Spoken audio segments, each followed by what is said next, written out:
حضرت یونس علیہ السلام اور مچھلی کے پیٹ میں صبر۔ حضرت یونس علیہ السلام کو اللہ تعالیٰ نے ایک خاص قوم کی طرف نبی بنا کر بھیجا تھا۔ آپ علیہ السلام ان کے درمیان رہتے، ان سے بات کرتے، ان کے دکھ درد سنتے اور ہر موقع پر انہیں یہی پیغام دیتے کہ صرف ایک اللہ کی عبادت کرو، اسی کے سامنے جھکو، اسی سے دعا مانگو، گناہوں سے باز آ جاؤ، ظلم چھوڑ دو اور اپنے رب کی طرف پلٹ آؤ۔ لیکن ان کی قوم کا حال یہ تھا کہ شروع میں انہوں نے آپ علیہ السلام کی بات کو مذاق سمجھا، پھر وہ مذاق ضد میں بدل گیا اور ضد تکبر میں بدل گئی۔ جب بھی حضرت یونس علیہ السلام انہیں اللہ کے عذاب سے ڈراتے، وہ بے پرواہی سے کہتے اگر واقعی عذاب آنا ہے تو آنے دو، ہم دیکھ لیں گے۔ ایک نبی کا دل اپنی قوم کے لیے بہت نرم ہوتا ہے۔ حضرت یونس علیہ السلام بھی اپنی قوم کے لیے پریشان رہتے تھے، چاہتے تھے کہ یہ لوگ عذاب سے بچ جائیں، ہدایت پا لیں، مگر جب بہت عرصہ گزر گیا، بار بار سمجھایا، دن رات دعوت دی، لیکن پھر بھی قوم نے ایمان نہ لایا، تو حضرت یونس علیہ السلام کا دل بہت ہی دکھی ہو گیا۔ آخرکار ایک وقت ایسا آیا کہ انہوں نے دل کے غم اور رنج میں قوم کو چھوڑنے کا فیصلہ کر لیا۔ نبی کے لیے لازم ہوتا ہے کہ وہ اللہ کے حکم سے ہی کہیں جائیں، لیکن اس وقت جذبات کی کیفیت میں انہوں نے اپنی قوم اور شہر کو چھوڑ دیا اور ایک سمندر کے کنارے جا پہنچے۔ سمندر کے کنارے ایک کشتی تیار کھڑی تھی، لوگوں سے بھری ہوئی تھی، لیکن پھر بھی کشتی والوں نے مہربانی کرتے ہوئے حضرت یونس علیہ السلام کو بھی اپنے ساتھ بٹھا لیا۔ شروع میں ہر چیز ٹھیک تھی، ہوا ہلکی تھی، لہریں پرسکون تھی، کشتی آرام سے چل رہی تھی، لیکن کچھ دیر بعد اچانک آسمان پر بادل گرجنے لگے، تیز ہوائیں چلنے لگی، سمندر کی لہریں بلند ہونے لگی اور کشتی زور زور سے ہلنے لگی۔ مسافروں کے چہروں کے رنگ اڑ گئے، لوگ اپنے بچوں کو سینے سے لگا کر دعائیں مانگنے لگے، کچھ نے سامان پھینکنا شروع کر دیا، سب کو ڈر تھا کہ کہیں کشتی ڈوب نہ جائے۔ کشتی والوں کو اندازہ ہوا کہ اگر وزن کم نہ کیا گیا تو کشتی ڈوب سکتی ہے۔ اس زمانے کے ایک رواج کے مطابق انہوں نے کہا کہ ہمیں کرہ ڈال کر کسی ایک شخص کو سمندر میں پھینکنا پڑے گا تاکہ باقی لوگوں کی جان بچ سکے۔ سب گھبرا گئے، کوئی بھی خود آگے آنے کو تیار نہیں تھا۔ کرہ ڈالا گیا تو نام حضرت یونس علیہ السلام کا نکلا۔ لوگوں نے شاید اسے اتفاق سمجھا، انہوں نے دوبارہ کرہ ڈالا، پھر بھی نام حضرت یونس علیہ السلام کا ہی آیا۔ تیسری بار پھر وہی نام آیا۔ اب بات واضح ہو چکی تھی کہ یہ محض اتفاق نہیں، یہ اللہ کا فیصلہ ہے، اور حضرت یونس علیہ السلام سمجھ گئے کہ یہ سب میرے رب کی طرف سے ہے۔ حضرت یونس علیہ السلام نے خود کو سمندر میں گرانے کا فیصلہ کیا۔ ایک بہت بڑی مچھلی اللہ کے حکم سے اسی جگہ موجود تھی۔ اللہ نے اس مچھلی کو حکم دیا تھا کہ میرے بندے یونس کو نگل تو لینا، لیکن اسے نقصان نہ پہنچانا۔ چنانچہ مچھلی نے حضرت یونس علیہ السلام کو پورا کا پورا زندہ نگل لیا۔ اگر اللہ کا خاص حکم نہ ہوتا تو انسان کا جسم مچھلی کے پیٹ میں ایک لمحہ بھی زندہ نہیں رہ سکتا، لیکن جب اللہ حفاظت کا فیصلہ کر لے تو دنیا کی کوئی چیز نقصان نہیں پہنچا سکتی۔ حضرت یونس علیہ السلام جب ہوش میں آئے تو انہوں نے خود کو ایک عجیب سی جگہ پایا جہاں نہ زمین دکھائی دے رہی تھی نہ آسمان۔ یہ تین اندھیروں کا مجموعہ تھا، رات کا اندھیرا، گہرے سمندر کا اندھیرا اور مچھلی کے پیٹ کا اندھیرا۔ کوئی عام انسان ہوتا تو شاید چیخنے لگتا، امید چھوڑ دیتا، لیکن حضرت یونس علیہ السلام اللہ کے نبی تھے۔ انہوں نے فوراً اپنی حالت پر غور کیا اور سمجھ گئے کہ یہ سب میری جلدی میں، غصے اور بغیر اجازت اپنی قوم کو چھوڑنے کے نتیجے میں ہوا ہے۔ انہوں نے نہ اپنی قوم کو برا بھلا کہا، نہ قسمت کو کوسا، نہ حالات کو الزام دیا، بلکہ ساری نسبت اپنی طرف کی اور دل سے مان لیا کہ غلطی مجھ سے ہوئی ہے۔ اسی اندھیرے میں انہوں نے اپنے رب کو پکارنا شروع کیا۔ وہاں نہ وہ ہاتھ اٹھا سکتے تھے، نہ سجدہ کر سکتے تھے، بس دل سے اور زبان سے اللہ کو یاد کرتے رہے۔ اسی وقت انہوں نے وہ عظیم دعا پڑھی جس کا ذکر قرآن مجید میں بھی ہے، لا الہ الا انت سبحانک انی کنت من الظالمین، یعنی تیرے سوا کوئی معبود نہیں، تو ہر عیب سے پاک ہے، بے شک میں ہی ظالموں میں سے تھا۔ یہ الفاظ صرف زبان پر نہیں تھے، یہ دل کے اندر سے اٹھنے والی سچی توبہ تھی۔ وہ بار بار یہی دعا دہراتے رہے، اپنے رب سے معافی مانگتے رہے، اپنی غلطی کا اعتراف کرتے رہے۔ اللہ تعالیٰ کو اپنے بندوں کی یہی عاجزی پسند ہے۔ روایات میں آتا ہے کہ جب حضرت یونس علیہ السلام مچھلی کے پیٹ میں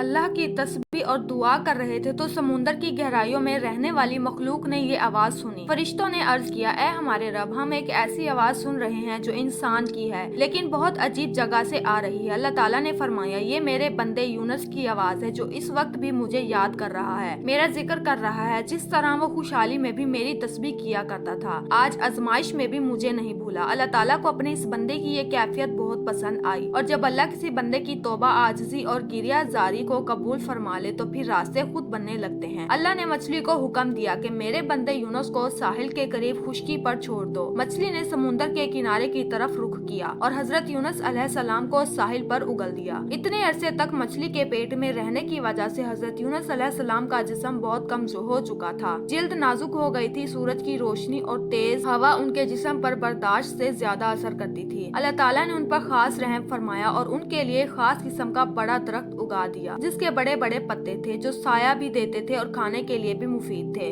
اس درخت کے نیچے حضرت یونس علیہ السلام آہستہ آہستہ صحت یاب ہونے لگے، جسم میں طاقت واپس آنے لگی، دل میں اللہ کی محبت اور شکر مزید بڑھ گیا۔ جب وہ مکمل طور پر ٹھیک ہو گئے تو اللہ تعالیٰ نے انہیں دوبارہ ان کی قوم کی طرف بھیجا، اور اس بار وہی قوم جو پہلے انکار کرتی تھی اب توبہ کر کے ایمان لے آئی، اور اللہ نے پوری قوم کو ہدایت سے نوازا۔